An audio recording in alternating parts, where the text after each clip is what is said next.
अगर आप Lakshmi organic industry के शेयर होल्डर हैं तो इस वीडियो को पूरा ज़रूर देखें क्योंकि यहाँ पर हम कुछ ऐसे पॉइंट्स के बारे में डिस्कस करने वाले हैं जो आपके लिए काफ़ी इन्फॉर्मेटिव एंड इंटरेस्टिंग होंगे। तो चलिए इस वीडियो को शुरू करते हैं।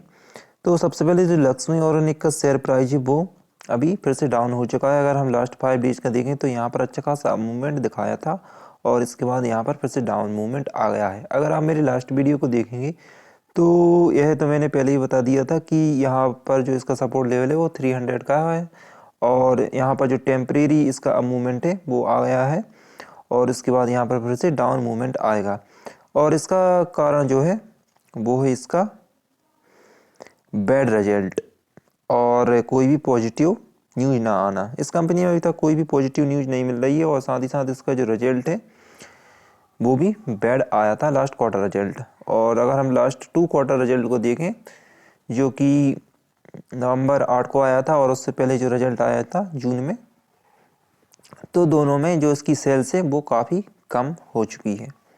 और जब कंटिन्यूसली किसी भी कंपनी की सेल्स डाउन होती है तो उसका शेयर प्राइस भी डाउन ऑटोमेटिकली हो जाता है क्योंकि जो इन्वेस्टर हैं वो उस कंपनी को छोड़ने लगते हैं। तो यही कारण है कि जो लक्ष्मी ऑर्गेनिक का शेयर प्राइस 1 ईयर पहले 400 प्लस का जो सपोर्ट लेवल था वो बना हुए था और इसने लगभग 600 का जो टारगेट है वो भी अचीव किया था, लेकिन यहाँ से इसका जो रिजल्ट है वो बैड आया तो इसने बहुत ज़्यादा डाउन ग्रोथ दिखाई और यह शेयर प्राइस, इस कंपनी की शेयर प्राइस 300 के नीचे भी आ गई थी।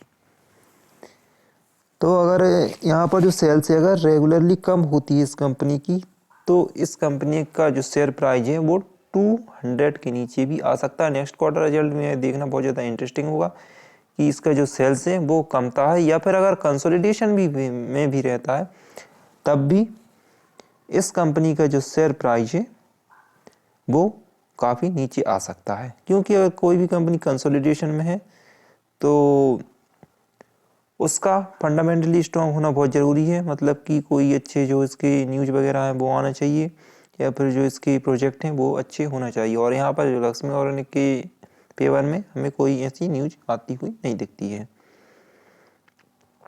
हालांकि यह केमिकल बेस्ड इंडस्ट्री है जो कि एक ग्रोइंग बिजनेस है, लेकिन इतना काफ़ी नहीं है क्योंकि यहाँ पर बहुत सारी केमिकल बेस्ड इंडस्ट्री हैं और उनका बिजनेस भी काफ़ी अच्छा है।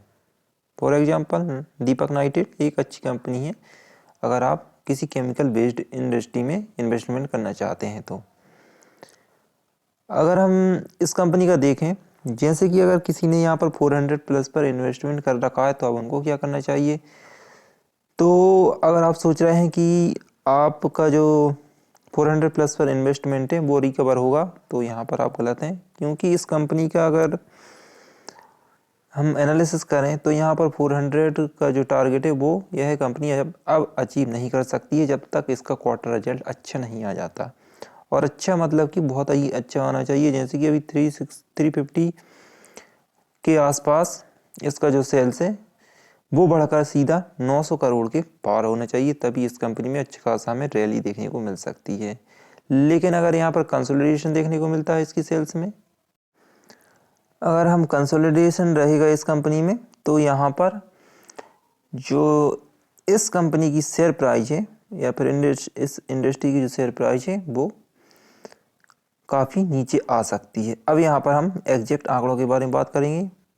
मार्च 2022 में 880 करोड़ के आसपास था जो कि जून 2022 में घटकर 756 करोड़ के आसपास हो गया और सितंबर 2022 में 652 करोड़। तो यहाँ पर रेगुलरली डाउन मूवमेंट देखने को मिला है और वहीं इसका ऑपरेटिंग प्रॉफिट में थोड़ा सा अब मूवमेंट दिखाता है इस क्वार्टर में, लेकिन यहाँ पर बहुत ज़्यादा गिरावट आ गई है। तो यही कारण है कि जो इस कंपनी का शेयर प्राइस है वो बहुत नीचे आ चुका है और वहीं जो नेट प्रॉफिट 64 करोड़ था लास्ट क्वार्टर में वो अब घटकर सिर्फ 8 करोड़ के आसपास रह गया है। यहाँ पर हम सेल्स के बारे में नहीं इसके ओपीएम के बारे में बात करेंगे तो यहाँ पर ओपीएम भी मैंने बता दिया है जो घटकर 13% से सीधा 4% आ चुका है। और वहीं अगर एफआईएस और डीआईएस की होल्डिंग देखें तो इस कंपनी में काफ़ी कम की है। एफआईएस की होल्डिंग जो कि 0.60% थी वो घटकर अब सिर्फ 0.45% रह गई। वहीं DIS की होल्डिंग देखें तो 3.22 से घटकर सिर्फ 1.62% हो गई है। तो यहाँ पर यह बहुत बड़ी गिरावट देखने को मिली है इसके प्रोमोटर्स में। वहीं अगर प्रोमोटर्स की बात करें तो यहाँ पर जो कंपनी के प्रोमोटर्स हैं उन्होंने भी थोड़ी बहुत होल्डिंग घटाई है। हालांकि कोई ज़्यादा डिफरेंस नहीं है, लेकिन होल्डिंग तो घटी है। तो यहाँ पर इट्स मेक डिफरेंस। तो अगर आप इस कंपनी के शेयर होल्डर हैं तो यहाँ पर सभी पॉइंट नेगेटिव देखने को मिल रहे हैं। FIS ने होल्डिंग हटाई है, DIS ने होल्डिंग हटाई है, प्रोमोटर्स ने भी होल्डिंग हटाई है। तो हर तरीके से जो इसके पॉइंट हैं वो नेगेटिव ही देखने को मिल रहे हैं।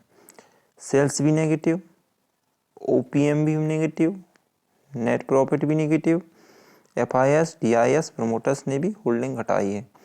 तो अब इस कंपनी में कुछ ज़्यादा देखने को बचा नहीं है। हालांकि इस कंपनी का बिजनेस एथाइल एसिटिक एसिड और डेक्टेन डेरिवेटिव प्रोडक्ट का है, लेकिन इतना काफ़ी नहीं है। इसका जो बिजनेस है वो काफ़ी डाउन चल रहा है। यह 30 कंपनी में अपना बिजनेस करती है और 11 ऑफिस हैं इंडिया में। तो अब यहाँ पर काम की बात यह है कि अगर आप इस कंपनी में इन्वेस्टेड हैं, मतलब कि आपने पहले से इन्वेस्टमेंट कर रखा है, तो यहाँ पर आपको अभी लॉस में भी निकलना चाहिए। मतलब कि आप इससे एग्जिट कर सकते हैं और किसी अदर कंपनी को भी देख सकते हैं अगर आप लॉन्ग टर्म के लिए इसको होल्ड नहीं कर पा रहे हैं तो। और अगर इसका जो नेक्स्ट क्वार्टर रिजल्ट है अब वो बहुत अच्छा आएगा, तभी इस कंपनी में हमें अब मूवमेंट देखने को मिलेगा। और यहाँ पर देख सकते हैं मार्केट 63,000 के आसपास पहुँच गया है जो सेंसेक्स है। फिर भी इस कंपनी में कोई जो ग्रोथ है वो देखने को नहीं मिली है इस कंपनी की शेयर प्राइस में। हालांकि 10-20 रुपए का जो अब मूवमेंट है वो इस कंपनी में होता है, लेकिन 300 का जो सपोर्ट लेवल है वो यहाँ पर इस कंपनी में बना हुआ है। वहीं अगर मार्केट में कोई अच्छी खासी गिरावट होती है, जैसे कि सेंसेक्स किसी कारण से 60,000 के नीचे आता है, तो इस कंपनी का जो शेयर प्राइस है वो यहाँ पर 250 के नीचे भी देखने को मिल सकता है। क्योंकि जब मार्केट बढ़ रहा है तो इस कंपनी के शेयर प्राइस में कोई भी इंक्रीमेंट नहीं हो रहा है, लेकिन अगर मार्केट डाउन होगा तो डेफिनेटली इस कंपनी का जो शेयर प्राइस है वो आपको 250 के नीचे भी देखने को मिल सकता है। यह एक स्मॉल कैप कंपनी है जिसका मार्केट कैप सिर्फ 8,000 करोड़ का है। 52 वीक में इसने 274 का लो बनाया है और हाई 502 का है। तो 502 का हाई ये जब का है जब इसका सेल्स बहुत अच्छा था। और अगर हम इसका अभी वर्तमान का देखें तो यहाँ पर 274 का इसका जो लेवल है वो इसी के आसपास यह कंपनी अब ट्रेड कर रही है। मार्केट में गिरावट होती है तो इसका जो लो है वो ब्रेक हो जाएगा और ये और ज़्यादा लो बना लेगी। तो इस कंपनी के बारे में तो मैंने आपको बता दिया है। चलिए अब उस कंपनी के बारे में जान लेते हैं जो कि अच्छा खासा स्प्लिट दे रही है। दोस्तों इस कंपनी का नाम है एल्स्टन टेक्सटाइल्स। यहाँ पर यह कंपनी 1:10 का रेशो में स्प्लिट दे रही है। इसका एक्स स्प्लिट डेट अभी अनाउंसमेंट नहीं हुआ है और जो अनाउंसमेंट डेट था इस कंपनी का वो 10/11/2022 था। तो इस कंपनी ने अनाउंसमेंट किया इस दिन कि यहाँ पर जो 1:10 का स्प्लिट है वो इस कंपनी के द्वारा दिया जाएगा अगर आप इस कंपनी के शेयर होल्डर हैं या फिर इस कंपनी का जो एक्स स्प्लिट डेट होगा उसके पहले आप इसे खरीदते हैं तो।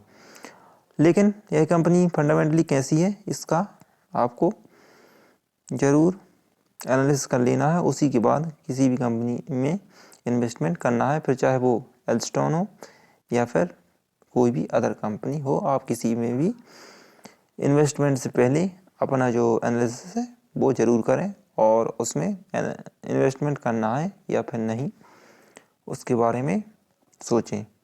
फिर चाहे वह है लक्ष्मी ऑर्गेनिक हो, टाटा पावर हो, टाटा मोटर हो या फिर टाटा एलेक्सी हो, कोई भी कंपनी हो, आपको सभी को एनालिसिस करके ही उसमें इन्वेस्टमेंट करना है। तो गाइस अब मिलते हैं अगली वीडियो में, तब तक के लिए गुड बाय।